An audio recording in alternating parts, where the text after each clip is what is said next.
ये पार्ट 3 है। अगर आपने पार्ट 1 और पार्ट 2 नहीं देखा है तो पहले उन्हें जरूर देख लें ताकि कहानी अच्छे से समझ आ सके। दो लोग अपनी जान बचाकर भाग रहे हैं। उनके पीछे राक्षसों जैसी डरावनी चीखें गूंज रही हैं। विक्टर टैबी को अपने छोटे से ठिकाने पर ले आता है। यहाँ कोई ब्लैक स्टोन नहीं है। अगर राक्षसों ने उन्हें यहाँ ढूंढ लिया तो उनका बचना नामुमकिन होगा। उधर ढे हुए मकान के नीचे फंसे जिम और बाकी लोग भी उसी हालत में हैं। फर्क बस इतना है कि वे छिपे हुए हैं और हिल भी नहीं सकते। जेड और जिम अभी भी होश में हैं। तभी उनके साथ दबा हुआ एक आदमी अचानक जाग जाता है। सामने का मंजर देखकर वह घबराकर चिल्लाने लगता है। शुक्र है कि जेड समय रहते उसे शांत कर देता है। दूसरी तरफ शेरिफ एक पत्थर उठाता है। वह मार्टिन की बेड़ियां तोड़कर उसे साथ ले जाना चाहता है, लेकिन मार्टिन के चेहरे पर जिंदा रहने की कोई इच्छा नहीं दिखती। वह सिर्फ चाहता है कि शेरिफ उसे जल्दी मौत दे दे। मार्टिन शेरिफ से कहता है कि जंगल में दिखाई देने वाले राक्षस असली खतरे का सिर्फ एक छोटा सा हिस्सा है। यहाँ इससे भी कहीं ज्यादा भयानक चीजें मौजूद हैं। वह शेरिफ को समझाता है कि अपनी ताकत बर्बाद मत करो। तभी अचानक कहीं से संगीत की आवाज आने लगती है। संगीत सुनते ही मार्टिन के चेहरे पर डर साफ दिखाई देने लगता है। वह बड़बड़ाता है कि वे वापस आ गए हैं। वह कहता है कि संगीत खत्म होने से पहले यहाँ से निकलना होगा, लेकिन शेरिफ आवाज का पीछा करते हुए आगे बढ़ जाता है। जमीन पर उसे एक पुराना म्यूजिक बॉक्स दिखाई देता है। उस पर एक टूटी टांग वाली बैले डांसर की गुड़िया लगातार नाच रही होती है। न जाने क्यों शेरिफ उसे उठा लेता है। उसकी नजरें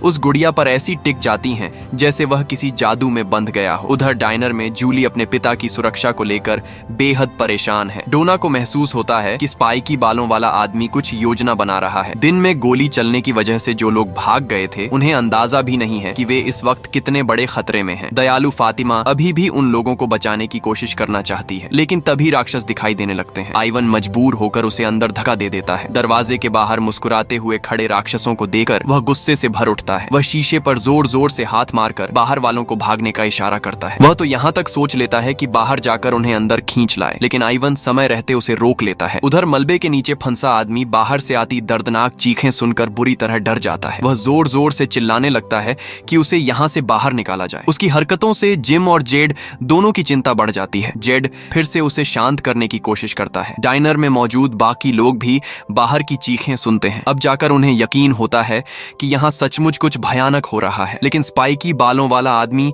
अभी भी किसी की बात मानने को तैयार नहीं है। उसे बाहर के खतरे का अंदाजा नहीं है। वह लोगों को बचाने के लिए बाहर जाना चाहता है। जैसे ही केनी का ध्यान भटकता है वह उसका पिस्तौल छीन लेता है। माहौल तुरंत तनावपूर्ण हो जाता है। वह डोना की किसी बात पर विश्वास नहीं करता। मुसीबत के समय सबसे खतरनाक दो तरह के लोग होते हैं। एक जिद्दी इंसान जो खुद को हमेशा सही समझता है। दूसरा जरूरत से ज्यादा दयालु इंसान जो हर हाल में सबको बचाना चाहता है। वह डोना को धमकी देता है, या तो दरवाजा खोला जाए या फिर केनी का दिमाग दीवार पर बिखर जाएगा। अंदर मौजूद बाकी लोगों की सुरक्षा के लिए डोना झुकने से इनकार कर देती है। तभी बाहर से कोई आवाज आती है और स्पाइकी आदमी का ध्यान भटक जाता है। केनी मौका देकर अपनी बंदूक वापस छीन लेता है। फिलहाल के लिए खतरा टल जाता है। उधर किसी अनजान जगह पर शेरिफ संगीत की धुन के बीच एक लोहे की जंजीर तोड़ देता है, लेकिन तभी मार्टिन एक बेहद अजीब बात कहता है। वह एबी का नाम लेता है। एबी शेरिफ की पत्नी का नाम है। यह नाम मार्टिन किसी भी हालत में नहीं जान सकता था। यह सुनकर शेरिफ पूरी तरह हैरान रह जाता है। तभी मार्टिन दर्द से तड़पने लगता है। शेरिफ तुरंत उसे संभालता है। तभी उसे दिखाई देता है कि मार्टिन की बाह के अंदर जैसे अनगिनत कीड़े रेंग रहे हों। उसी समय संगीत भी बंद हो जाता है। अचानक मार्टिन पागलों जैसा व्यवहार करने लगता है। वह अपने लंबे नाखून से शेरिफ की बाह पर गहरा घाव कर देता है। साथ ही बार बार कहता है कि हमारे पास समय नहीं है। शेरिफ उसकी कमजोर सी बाह को हटाने की कोशिश करता है, लेकिन किसी वजह से ऐसा नहीं कर पाता। तभी मार्टिन जोर से कहता है, अब मेरा खून तुम्हारा खून बन चुका है। ये कहने के बाद उसकी सांसें हमेशा के लिए थम जाती हैं। मार्टिन मर चुका होता है। शेरिफ पास रखी मशाल उठाता है। अब वह बाहर निकलने का रास्ता ढूंढना चाहता है, लेकिन जैसे ही वह दरवाजा खोलता है वह रहस्यमय तरीके से एक खंडहर जैसी जगह पर पहुंच जाता है। मार्टिन का खून मानो जहर की तरह असर कर रहा होता है। शेरिफ की तबीयत बिगड़ने लगती है और वह कुछ देर आराम करने के लिए बैठ जाता है। तभी अचानक एक कुत्ते के भौंकने की आवाज सुनाई देती है। वह कुत्ता धीरे धीरे चलकर शेरिफ के सामने आ जाता है, फिर अचानक मुड़कर दौड़ पड़ता है। शेरिफ बिना देर किए उसके पीछे चल पड़ता है। शेरिफ हैरानी से अपने आसपास की हर चीज को देख रहा था। सामने का दृश्य इतना शांत और सामान्य लग रहा था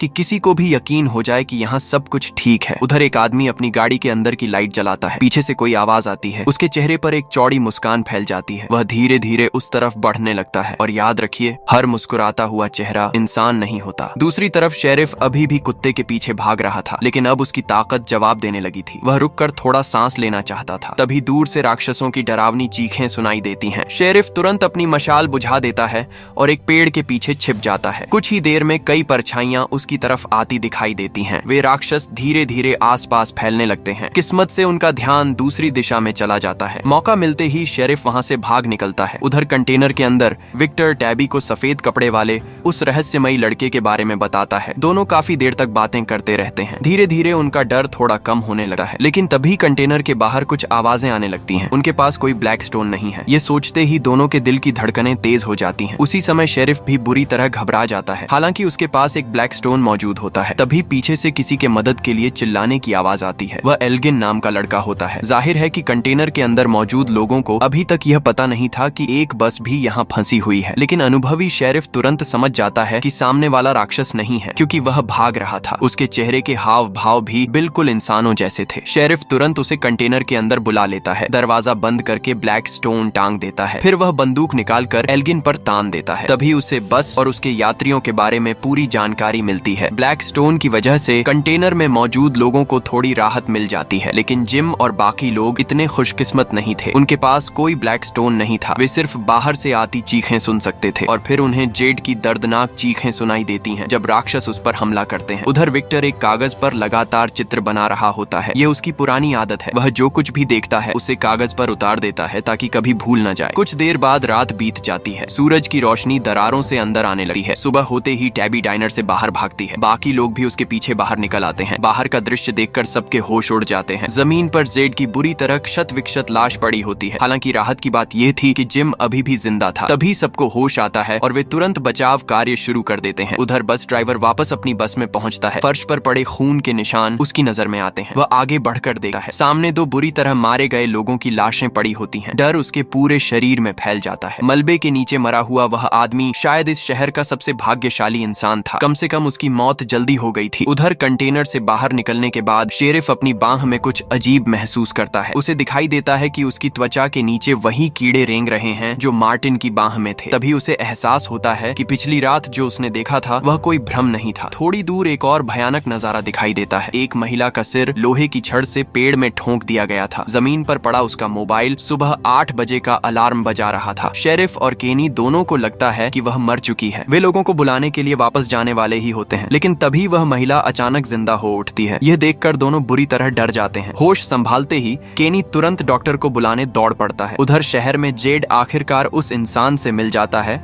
जिसे वह लंबे समय से ढूंढ रहा था, विक्टर। वह अपनी नोटबुक में बने रहस्यमयी चिन्ह उसे दिखाता है। उसे उम्मीद थी कि शायद विक्टर इनका मतलब समझ सके। इसके बाद वह नोटबुक के असली मालिक की तस्वीर भी दिखाता है। लेकिन विक्टर कुछ देर तक सिर्फ उसे घूरता रहता है, फिर बिना कुछ कहे वहां से चला जाता है। उधर आइवन उस घायल महिला के पास बैठा होता है। वह उससे बातें करके उसका ध्यान दर्द से हटाने की कोशिश करता है। उसका मकसद उसे थोड़ा सुकून देना था। लेकिन उल्टा महिला को पिछली रात की सारी भयानक यादें फिर से याद आ जाती हैं। वह बताती है कि बस से भागने के बाद वह और उसका बॉयफ्रेंड शहर के बार में छिप गए थे। बाहर लगातार लोगों की दर्दनाक चीखें सुनाई दे रही थीं। महिला बार बार अपने बॉयफ्रेंड को दरवाजा न खोलने के लिए कहती रही, लेकिन उसने उसकी बात नहीं मानी। जैसे ही दरवाजा खुला, दो मुस्कुराते हुए लोग अंदर आ गए। उन्होंने दोनों को पकड़ लिया और बाहर घसीट कर ले गए। फिर महिला की आंखों के सामने ही उसके बॉयफ्रेंड को टुकड़ों में फाड़ दिया। इसके बाद उसकी लाश को बेरहमी से पेड़ पर टांग दिया गया। आइवन अभी उसे सांत्वना भी नहीं दे पाया था कि तभी केनी डॉक्टर को लेकर वापस आ जाता है। लेकिन महिला की हालत जांचने के बाद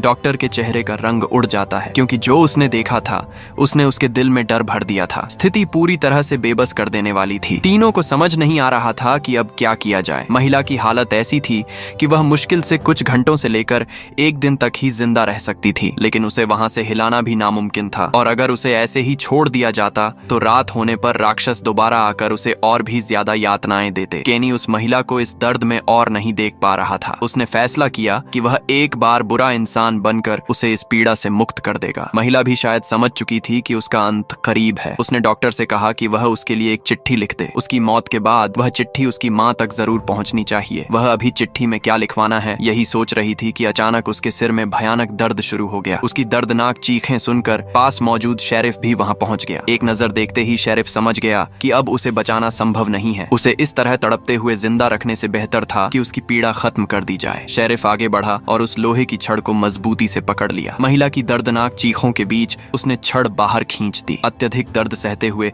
महिला की जिंदगी वहीं खत्म हो गई। अब ऐसा लग रहा था कि राक्षसों का व्यवहार बदल रहा है। पहले वे सिर्फ अपने शिकार को मारते थे, लेकिन अब वे लोगों को पहले बेहद क्रूर तरीके से यातनाएं देने लगे थे, मानो उनका मकसद इंसानों के मन में सबसे गहरा डर पैदा करना हो। वैसे देखा जाए तो वह महिला कुछ हद तक किस्मत वाली थी। करीब 1 घंटा पहले शेरिफ ने अपनी पूरी यात्रा के दौरान हुई सारी अजीब घटनाओं के बारे में विस्तार से एलिस को बताया था। लेकिन इस अभिशप्त शहर की सबसे अजीब बात यही थी कि यहाँ लोग अपनी आंखों के सामने होने वाली रहस्यमयी घटनाओं पर भी यकीन नहीं करते थे। इसलिए एलिस ने भी शेरिफ की बातों पर भरोसा नहीं किया। हालांकि दोनों ने इस बात पर ज्यादा बहस नहीं की। उल्टा शेरिफ ने उसे सलाह दी कि बहस करने से बेहतर है अपनी गर्लफ्रेंड के लिए कुछ फूल तोड़ लाए। और सचमुच एलिस अपनी गर्लफ्रेंड के लिए फूल तोड़ने जंगल की तरफ निकल गया। केनी भी उसी समय शिकार पकड़ने वाले अपने जालों की जांच करने गया। वहां पहुंचकर उसने देखा कि पिंजरे को संभाल कर रखने वाली लोहे की एक छड़ गायब थी। वह अभी उसे ढूंढने ही वाला था कि जंगल की तरफ से संगीत की आवाज सुनाई दी। दोनों तुरंत उस आवाज की दिशा में दौड़ पड़े और वहीं उन्होंने वह भयावह दृश्य देखा था। उधर अस्पताल में टैबी जिम को अपने भाई के साथ हुई डरावनी घटनाओं के बारे में बता रही थी। लेकिन जिम इस बात से ज्यादा नहीं डरा। उसे सिर्फ अपने परिवार की चिंता थी। दूसरी तरफ बस के सभी यात्री पिछली रात की घटनाओं के बाद इस भयानक सच्चाई को स्वीकार कर चुके थे। सिर्फ वही जिद्दी आदमी अब भी बाकी सबसे अलग सोच रहा था। उसे काबू में रखने वाला अगर कोई था तो वह सिर्फ शेरिफ था। इसी बीच डोना एक और बुरी खबर लेकर आती है। हाल ही में आए तूफान ने शहर की आधी फसल बर्बाद कर दी थी और अब अचानक शहर की आबादी भी काफी बढ़ गई थी। ऐसे में कुछ समय तक सभी लोगों को कम खाना मिलेगा। ऐसा लग रहा था जैसे हर चीज जिंदा बचे लोगों के खिलाफ हो गई हो। शेरिफ कहता है कि उसके पास भी एक महत्वपूर्ण बात है। इसके बाद वह और डोना पहाड़ी पर बने खेती वाले इलाके में चले जाते हैं। वह जंगल में हुई सारी घटनाएं उसे बताता है। लेकिन उन घटनाओं में एक बात सबसे ज्यादा अजीब थी। जिस महिला की मौत हुई थी उसके बॉयफ्रेंड का नाम ब्रायन केनी था और कई साल पहले जब शेरिफ इराक युद्ध में था तब उसकी यूनिट का एक सैनिक धमाके में 2 हिस्सों में बंट गया था। शेरिफ ने अपनी आंखों से उसे मरते हुए देखा था। उस सैनिक का नाम भी ब्रायन केनी ही था। पहले जूली की वह मंगेतर सामने आई थी जिसका वह लंबे समय से इंतजार कर रही थी। अब शेरिफ के अतीत से जुड़ा उसी नाम वाला एक और इंसान सामने आ गया। लग रहा था कि इस शहर में कुछ बहुत बड़ा होने वाला है। उधर अस्पताल से निकलने के बाद टैबी जूली को लेकर कपड़ों के गोदाम में पहुंचती है। दोनों कुछ पुराने कपड़े चुनते हैं और फिर घर लौटने लगते हैं। लेकिन गोदाम से बाहर निकलते ही टैबी अचानक ठिठक जाती है। सड़क पर 2 अजीब बच्चे खड़े थे। उनका पूरा शरीर सफेद था। वे बेहद डरावने और रहस्यमयी दिखाई दे रहे थे। दोनों बस लगातार टैबी को घूर रहे थे। लेकिन अगले ही पल वे अचानक गायब हो गए। यह देखकर टैबी के रोंगटे खड़े हो गए। वह तुरंत जूली को लेकर वहां से निकल गई। घर पहुंचने के बाद उसने पूरी घटना जूली को बताई। जूली ने उसे समझाने की कोशिश की। उसकी बातों से टैबी का डर थोड़ा कम हुआ। कुछ देर बाद जब वह सामान्य हुई तो उसने देखा कि ईथन फर्श पर बैठा ब्लॉक्स से कुछ बना रहा है। वह उससे पूछना चाहती थी कि रात के खाने में क्या खाना है। लेकिन जैसे ही उसकी नजर ईथन की बनाई हुई आकृति पर पड़ी उसकी रीढ़ में सिहरन दौड़ गई। ईथन ने बिल्कुल वैसा ही पत्थरों का ढेर बनाया था जैसा टैबी ने उस रहस्यमयी गुफा में देखा था। ये देखकर वह स्तब्ध रह गई। उसी समय उसने सिर उठाकर सामने देखा और उसकी आंखें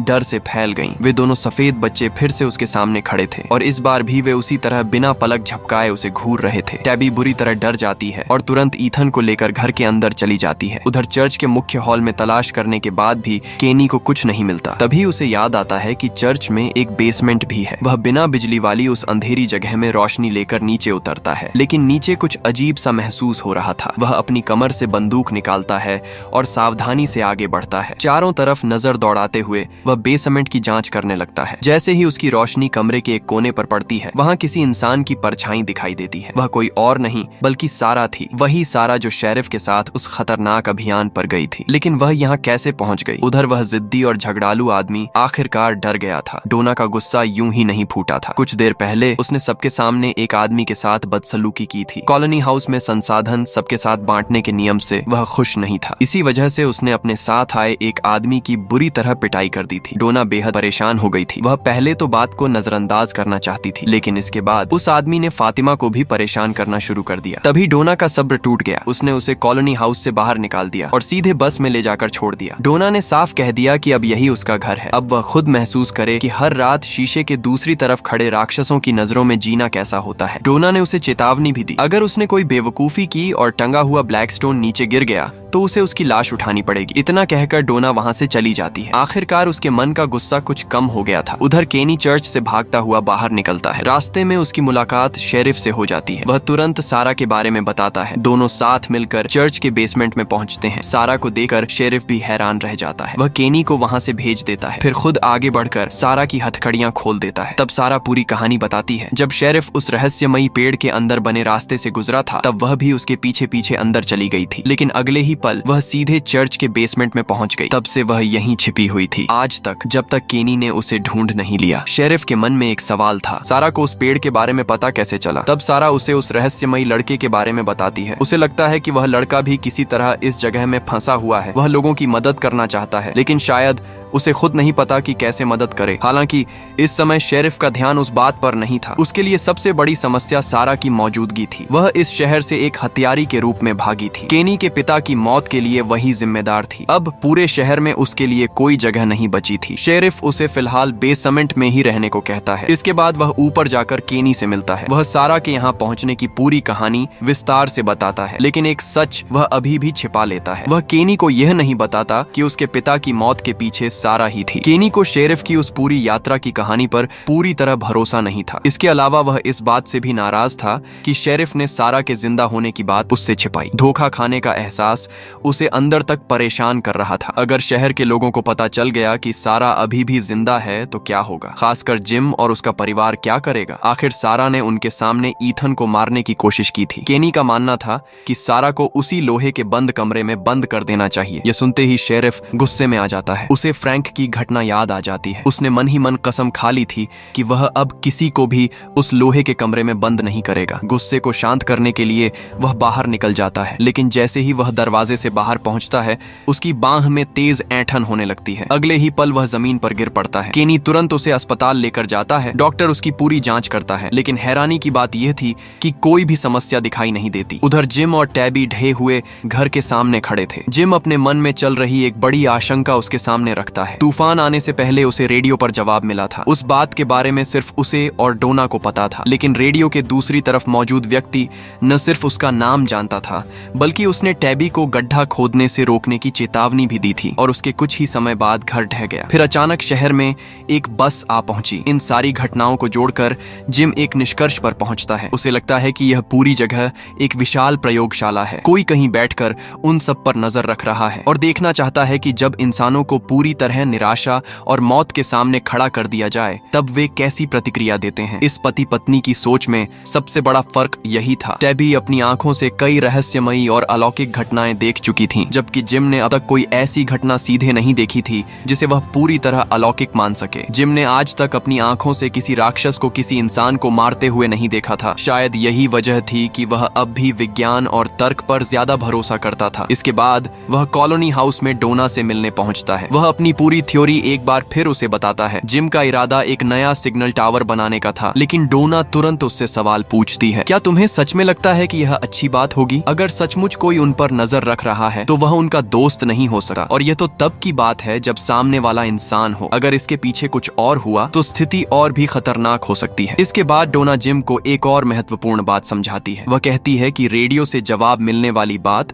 फिलहाल किसी को नहीं पता चलनी चाहिए। पहले वाले सिग्नल टावर ने ही लोगों के दिलों में उम्मीद जगा दी थी। अगर अभी नई उम्मीद पैदा हुई और फिर सब कुछ गलत निकला तो हालात और बिगड़ जाएंगे। जब तक उनके पास पर्याप्त जानकारी न हो, नया सिग्नल टावर बनाने की कोशिश नहीं करनी चाहिए। जिम मानता है कि डोना की बात समझदारी भरी है, लेकिन इसके बावजूद वह अपने प्रयास जारी रखने का फैसला करता है। उधर केनी सारा के लिए खाना लेकर चर्च पहुंचता है। वह उससे उन रहस्यमयी आवाजों के बारे में पूछने लगता है, लेकिन सारा उसकी आंखों में देखने से बचती रहती है। फिर भी केनी लगातार सवाल करता रहता है। आखिरकार सारा टूट जाती है। वह पहले से ही अपराध बोध में डूबी हुई थी। अब वह और झूठ नहीं बोलना चाहती थी, इसलिए वह सच बता देती है। वह स्वीकार करती है कि केनी के पिता की मौत के लिए वही जिम्मेदार है। उधर शेरिफ भी चर्च जाने वाला था। वह खुद केनी को सारा के बारे में सच बताना चाहता था, लेकिन रास्ते में उसे पता चलता है कि केनी अभी अभी मेडिकल सेंटर गया है। जब शेरिफ वहां पहुंचता है तो केनी चुपचाप दीवार पर लगे खून के निशानों को देख रहा होता है। शेरिफ कुछ समझाने की कोशिश करता है, लेकिन केनी उसे बोलने तक नहीं देता। वह गुस्से में शेरिफ पर चिल्लाने लगता है। उसे लगता है कि शेरिफ ने उससे धोखा किया है और इस बात ने उसे अंदर तक निराश कर दिया है। वह साफ कहता है कि सारा को लोहे वाले बंद कमरे में डाल देना चाहिए। इसके बाद वह अपने सीने पर लगी शेरिफ की निशानी उतारकर जमीन पर फेंक देता है। शेरिफ चुपचाप उसे उठाता है। उसके चेहरे पर गहरी बेबसी दिखाई देती है। उधर बस में अकेला छोड़ा गया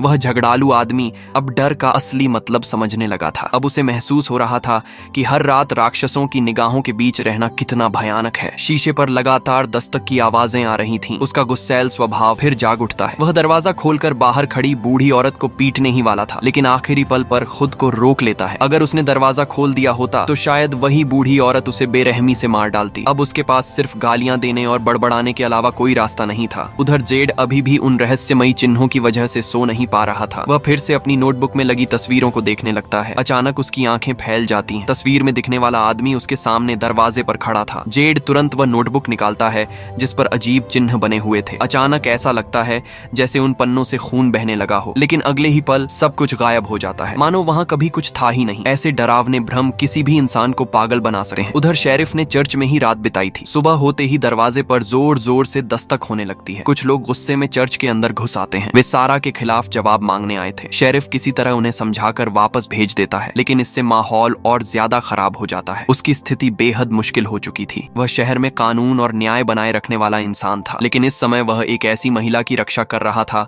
जिसके हाथ 4 लोगों के खून से रंगे हुए थे। शेरिफ सारा को चर्च से बाहर न निकलने की सख्त हिदायत देता है। फिर वह डोना से बात करने निकल पड़ता है। कॉलोनी हाउस पहुंचकर वह सारा की पूरी कहानी और अपने विचार डोना को बताता है, लेकिन डोना उसकी बातों से सहमत नहीं होती। वह ताना मारते हुए कहती है कि यह सब सिर्फ खुद को सही साबित करने की कोशिश है। मान लो शेरिफ ने सारा को माफ कर भी दिया तो क्या शहर के बाकी लोग भी उसे माफ कर देंगे? शेरिफ का दिमाग पूरी तरह उलझ चुका था। स्थिति दिन ब दिन और मुश्किल होती जा रही थी, लेकिन उसे नहीं पता था कि इस बीच सारा एक नई मुसीबत खड़ी कर चुकी है। अपने भाई नेथन की याद और अपराध बोध से परेशान होकर वह चुपके से चर्च छोड़ देती है। वह अपने पुराने घर पहुंचती है। उसका इरादा नेथन के कुछ कपड़े लेने का था, लेकिन वहां रहने वाले नए लोगों ने उसे भगा दिया। इसके बाद भी वह चर्च वापस नहीं लौटती। वह अपने अपराध बोध का सामना करने का फैसला करती है और सीधे ईथन से मिलने पहुंच जाती है। वह उससे आमने सामने बात करती है। हालांकि ईथन उसे माफ नहीं करता, लेकिन अपने मन की बात कहने के बाद सारा के दिल का बोझ थोड़ा हल्का हो जाता है। उधर जिम बार में बैठा हुआ था। वह शराब की बोतलों को सजाकर वही रहस्यमयी चिन्ह बनाने की कोशिश कर रहा था। तभी अचानक विक्टर वहां एक वायलिन लेकर पहुंच जाता है। वह जेड से कहता है कि अगर वह उसके लिए एक बार वायलिन बजा दे तो शायद वह उसे कुछ महत्वपूर्ण बात बता सकता है। विक्टर कहता है कि अगर जेड उसके लिए वायलिन बजाएगा तो वह उसे उन रहस्यमयी चिन्हों के बारे में बताएगा। जेड तो यही सुनना चाहता था। दोनों तुरंत कारों के कब्रिस्तान जैसी जगह पर पहुंच जाते हैं। विक्टर उससे कहता है कि यहाँ उसके लिए एक धुन बजाए, twinkle twinkle little star. Z को लगता है कि विक्टर थोड़ा अजीब है, फिर भी वह बिना बहस किए वायलिन बजाना शुरू कर देता है। धुन खत्म होते ही विक्टर भावुक हो जाता है। इसके बाद वह उन चिन्हों के बारे में बताना शुरू करता है। तस्वीर में दिखाई देने वाला आदमी पहले बहुत खुश मिजाज इंसान था, लेकिन एक दिन अचानक वह पागलों की तरह वही रहस्यमयी चिन्ह बनाने लगा। उसके बाद उसका व्यवहार पूरी तरह बदल गया। वह धीरे धीरे अजीब, ठंडा और सबसे अलग रहने लगा। फिर एक रात विक्टर की माँ ने उसे छिप जाने के लिए कहा और उस आदमी से दूर रहने की चेतावनी दी। अगली सुबह जब विक्टर अपने छिपने की जगह से बाहर निकला तो पूरा शहर लाशों से भरा पड़ा था। वहाँ का कोई भी व्यक्ति जीवित नहीं बचा था। उधर नया आया लड़का एल्गिन गलती से चर्च पहुँच जाता है। वह सारा को देखता है। सारा शांत और मासूम दिखाई दे रही थी। एल्गिन तुरंत उससे बात करने लगता है। कुछ ही देर में दोनों हंसते बोलते नजर आते हैं, लेकिन जैसे ही एल्गिन को पता चलता है कि सारा एक हत्यारी है, वह तुरंत उससे दूरी बना लेता है। एल्गिन के जाने के बाद सारा डाइनर पहुंचती है। वह नेथन की कुछ चीजें लेने आई थी। जैसे ही मिसेज लियू उसे देखती हैं, उनके भीतर दर्द और गुस्सा दोनों उमड़ पड़ते हैं। आखिर सारा ही उनके बेटे की मौत की वजह थी। वह सारा को खूब खरी खोटी सुनाती है, लेकिन इसके बावजूद नेथन की चीजें उसे लौटा देती हैं। फिर उसे वहां से चले जाने के लिए कहती हैं। सारा चुपचाप वहां से निकल जाती है, लेकिन बाहर आते ही उसकी मुलाकात केनी से हो जाती है। केनी अभी भी गुस्से से भरा हुआ था। वह सारा के हाथों में मौजूद सामान जमीन पर फेंक देता है, फिर उसके लिए सबसे कीमती चीज छीन लेता है और उसे तोड़कर बर्बाद कर देता है। साथ ही चेतावनी देता है कि वह उसकी माँ से दूर रहे, वरना वह उसे लोहे वाले बंद कमरे में डाल देगा। आसपास खड़े लोगों को देखकर केनी किसी तरह अपना बाकी गुस्सा रोक लेता है। उधर टैबी उन रहस्यमयी बच्चों की वजह से लगातार परेशान हो रही थी। वह उसी गुफा के प्रवेश द्वार पर पहुंचती है जहां राक्षसों का ठिकाना था। वह लकड़ियों से वैसी ही आकृति बनाती है जैसी उसने पत्थरों के ढेर में देखी थी। अब वह उन रहस्यमयी चीजों से सीधे बात करना चाहती थी। वह कई बार जोर से पुकारती है। अचानक चारों तरफ से डरावने चेहरे वाले बच्चे निकल आते हैं। वे लगातार एक ही शब्द दोहरा रहे थे, अंकुई अंकुई। वे टैबी को चारों तरफ से घेर लेते हैं और बार बार वही शब्द दोहराते रहते हैं। टैबी लगभग टूटने की कगार पर पहुंच जाती है, लेकिन तभी वे सारे बच्चे अचानक गायब हो जाते हैं। उसी समय वहाँ से जेड गुजर रहा था, लेकिन उसे कोई बच्चा दिखाई नहीं देता। ऐसा लगता है जैसे टैबी अकेली खड़ी होकर खुद से बातें कर रही हो। उधर जिम की मुलाकात कॉलोनी हाउस से निकल रहे शेरिफ से होती है। जिम कहता है कि अब सारा के बारे में उसकी सोच बदल रही है। उसे सारा किसी खतरनाक अपराधी जैसी नहीं लगती, बल्कि एक डरी हुई और बेबस लड़की जैसी लगती है। इसके बाद वह रेडियो से मिले जवाब और अपनी पूरी थ्योरी भी शेरिफ को बताता है। शेरिफ उस बात को ध्यान में रखता है, लेकिन फिलहाल उसके दिमाग में एक और काम था। वह मिसेज लियू से बात करना चाहता था। जैसे ही वह डाइनर के अंदर पहुंचता है, उसकी बांह में मौजूद कीड़े फिर से सक्रिय हो जाते हैं। अचानक उसे दिखाई देता है कि एक महिला उसका हाथ पकड़ लेती है। फिर वह उसे घुमाने लगती है। दोनों लगातार घूमते रहते हैं, मानो कोई अजीब नृत्य चल रहा हो। काफी देर बाद वह रुकती है, फिर शेरिफ की आंखों में देखते हुए एक डरावनी और रहस्यमयी मुस्कान देती है। अगले ही पल शेरिफ जमीन पर गिर पड़ता है। तभी सच्चाई सामने आती है। वह कहीं गया ही नहीं था। अभी तक जो कुछ हुआ था वह शायद सिर्फ एक भ्रम था। कुछ मिनट पहले वह मिसेज लियू से माफी मांग रहा था। वह कह रहा था कि किसी प्रियजन को खोने का दर्द वह अच्छी तरह समझता है। सारा के बारे में सच छिपाने के लिए भी उसने माफी मांगी, लेकिन साथ ही उसने यह भी कहा कि शहर में हालात तेजी से बदल रहे हैं और अगर घर लौटने की जरा सी भी उम्मीद होगी तो वह उसे नहीं छोड़ेगा। वह हर संभव कोशिश करेगा कि सभी लोग यहाँ से सुरक्षित निकल सकें। इसी दौरान केनी वहाँ पहुँच जाता है और दोनों की बातचीत बीच में रुक जाती है। शेरिफ समझ जाता है कि अब वहाँ रुकना ठीक नहीं है, इसलिए वह चर्च जाकर सारा की हालत देखने का फैसला करता है। लेकिन जैसे ही वह चर्च का लकड़ी वाला दरवाजा खोलता है, वह चौंक जाता है। अंदर का पूरा कमरा खाली था। एक कोने में सिर्फ एक घूमता हुआ म्यूजिक बॉक्स रखा था। उसकी धुन के साथ एक बैले डांसर दिखाई देती है। उसका नृत्य इतना मोहक था कि शेरिफ की नजरें उस पर टिक जाती हैं, मानो वह किसी सम्मोहन में फंस गया हो। वह धीरे धीरे उसकी तरफ बढ़ने लगता है और अगले ही पल खुद को फिर से डाइनर के अंदर पाता है। केनी को उसकी हालत देखकर चिंता होने लगती है। केनी को शेरिफ की हालत पर भरोसा नहीं था। उसे लग रहा था कि शेरिफ की स्थिति ठीक नहीं है, इसलिए वह खुद उसे छोड़ने जाने का फैसला करता है। कुछ देर बाद जब उसे लगता है कि शेरिफ सामान्य हो गया है, तो वह वापस जाने के लिए मुड़ता है, लेकिन तभी शेरिफ की बांह में फिर से तेज दर्द उठता है। वह केनी को जंगल में हुई सारी घटनाएं बताता है। वह बताता है कि उस रहस्यमयी बूढ़े आदमी से मिलने के बाद कुछ उसके शरीर के अंदर घुस गया था। बात पूरी भी नहीं हुई थी कि फिर से म्यूजिक बॉक्स की आवाज सुनाई देने लगती है। शेरिफ उस आवाज का पीछा करते हुए आगे बढ़ता है। सामने एक पत्थर पर वही म्यूजिक बॉक्स रखा हुआ दिखाई देता है, लेकिन हैरानी की बात यह थी कि केनी को न तो कोई म्यूजिक सुनाई दे रहा था और न ही कोई म्यूजिक बॉक्स दिखाई दे रहा था। शेरिफ उसे छूने के लिए आगे बढ़ता है। तभी पास का एक तहखाना अचानक खुल जाता है। उसमें से एक बैले डांसर बाहर निकलती है। वह सीधे शेरिफ के सामने से गुजर जाती है। अचानक केनी की आवाज सुनाई देती है और शेरिफ फिर से वास्तविक दुनिया में लौट आता है। अब उसे यकीन होने लगा था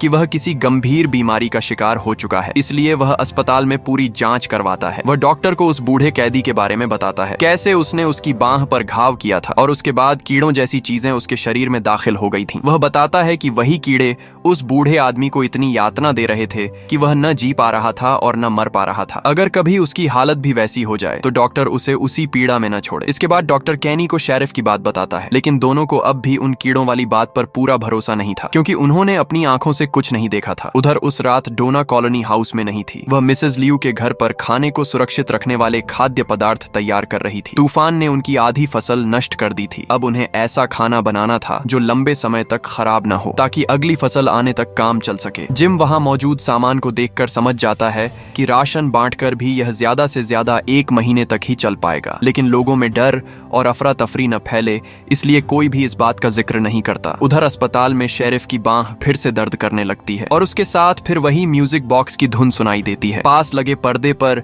बैले डांसर की परछाई दिखाई देती है। शेरिफ धीरे धीरे उसकी तरफ बढ़ता है और अचानक पर्दा हटाकर देखता है, लेकिन वहां कोई नहीं होता। अचानक वही रहस्यमयी महिला उसके पीछे प्रकट हो जाती है। उसकी ताकत इंसानी ताकत से कहीं ज्यादा थी। वह शेरिफ को बिस्तर पर दबा देती है। ऐसा लगता है कि वह उसका दम घोंट कर मार डालेगी, लेकिन अगले ही पल वह गायब हो जाती है। तभी डॉक्टर की मंगेतर वहां आ जाती है। शेरिफ इतना घबराया हुआ था कि लगभग उस पर गोली चला देता। उधर डोना की गैर मौजूदगी में कॉलोनी हाउस का माहौल बिगड़ने लगता है। पुराने और नए लोगों के बीच झगड़ा शुरू हो जाता है। आइवन बीच बचाव करने की कोशिश करता है, लेकिन सामने वाला आदमी अचानक उस पर चाकू से हमला कर देता है। उसके शरीर से खून बहना शुरू हो जाता है। कॉलोनी हाउस में ऐसे घाव का इलाज करने की कोई व्यवस्था नहीं थी। फातिमा तुरंत उसे अस्पताल ले जाने का सुझाव देती है, लेकिन गाड़ी घर से करीब 50 मीटर दूर खड़ी थी। आइवन इतनी दूर चलने की हालत में नहीं था। तभी एल्गिन हिम्मत दिखाता है। वह फातिमा से कहता है कि आइवन को दरवाजे तक ले आए और खुद बाहर दौड़ पड़ता है। राक्षसों के पहुंचने से पहले वह गाड़ी स्टार्ट करने में कामयाब हो जाता है। इधर राक्षस धीरे धीरे दरवाजे के पास जमा होने लगते हैं। फातिमा जल्दी से आइवन को गाड़ी में बैठाती है। एल्गिन भी गिरने से पहले एक्सीलेटर दबा देता है। पीछे राक्षसों की डरावनी चीखें गूंज रही थीं। दिल दहला देने वाले डर के बीच वे किसी तरह सुरक्षित अस्पताल पहुंच जाते हैं। डॉक्टर उनकी आवाज पहचान लेता है। वह तुरंत दरवाजा खोलकर उन्हें अंदर आने देता है। फिर आइवन का इलाज शुरू कर देता है। घाव से खून बहना तो रुक जाता है, लेकिन आइवन काफी खून खो चुका था। अगर उसे तुरंत खून नहीं चढ़ाया गया तो उसकी जान जा सकती थी। समस्या यह थी कि वहां सिर्फ शेरिफ का ब्लड ग्रुप उससे मेल खाता था, लेकिन शेरिफ साफ मना कर देता है। उसे डर था कि उसके शरीर में मौजूद वह रहस्यमयी चीज आइवन के शरीर में भी चली जाएगी, क्योंकि वह खुद इसी तरह संक्रमित हुआ था। लेकिन बाकी लोग उसकी बात मानने को तैयार नहीं थे। उन्हें अब भी उन कीड़ों पर विश्वास नहीं था। केनी तो बंदूक निकाल कर उसे मजबूर करने लगता है। तभी अचानक शेरिफ की बांह में फिर दर्द उठा है और सभी लोग अपनी आंखों से देखते हैं कि कीड़ों जैसी चीजें उसकी त्वचा के नीचे रेंग रही हैं। अब किसी को भी उसकी बात पर शक नहीं रह जाता। उधर आइवन की हालत लगातार बिगड़ रही थी। केनी एक चाकू निकालता है। वह सुझाव देता है कि शेरिफ अपने खून के जरिए वह चीज उसके शरीर में डाल दे, ताकि शेरिफ का खून फिर से साफ हो जाए। लेकिन शेरिफ के लिए केनी बेटे जैसा था। वह किसी भी कीमत पर उसके साथ ऐसा नहीं कर सकता था। तभी उसके दिमाग में एक नया विचार आता है। वह दरवाजे तक जाता है और बाहर झांकता है। फिर बिना कुछ कहे दरवाजा खोलकर बाहर निकल जाता है। उसका इरादा साफ था। वह अपने शरीर की उस चीज को किसी राक्षस के अंदर पहुंचाना चाहता था। वह धीरे धीरे आगे बढ़ता है और जोर जोर से चिल्लाने लगता है, अगर ताजा खून पीना है और ताजा मांस खाना है तो बाहर आ जाओ। उसकी आवाज सुनकर सचमुच एक राक्षस सामने आ जाता है, फिर दूसरा, और देखते ही देखते पूरा झुंड वहां पहुंच जाता है। सबसे आगे खड़ा राक्षस मुस्कुराते हुए उसकी तरफ बढ़ता है। शेरिफ अपनी हथेली काट लेता है, फिर अपने चाकू पर अपना खून लगा लेता है। वह सावधानी से राक्षस के करीब पहुंचता है और उसकी गर्दन पर वार कर देता है, लेकिन राक्षस को कुछ नहीं होता। उल्टा उसके चेहरे की मुस्कान और भी डरावनी हो जाती है। यह देखकर शेरिफ सीधे अपना खून लगा हुआ हाथ उसके शरीर पर रख देता है। तुरंत उसके शरीर में एक भयानक झटका महसूस होता है। करीब 3 सेकंड बाद वह हाथ हटा लेता है। पहले तो ऐसा लगता है कि राक्षस पर कोई असर नहीं हुआ। वह पहले की तरह शेरिफ की तरफ बढ़ता रहता है। शेरिफ को लगने लगता है कि अब उसका अंत निश्चित है, लेकिन तभी अचानक राक्षस का पूरा शरीर बुरी तरह कांपने लगा है। अगर आपको यह पार्ट पसंद आया हो तो वीडियो को लाइक करें, चैनल को सब्सक्राइब करें और कमेंट में जरूर बताएं कि आपके हिसाब से उस राक्षस के साथ आगे क्या होने वाला है। अगले पार्ट में कहानी और भी ज्यादा खतरनाक मोड़ लेने वाली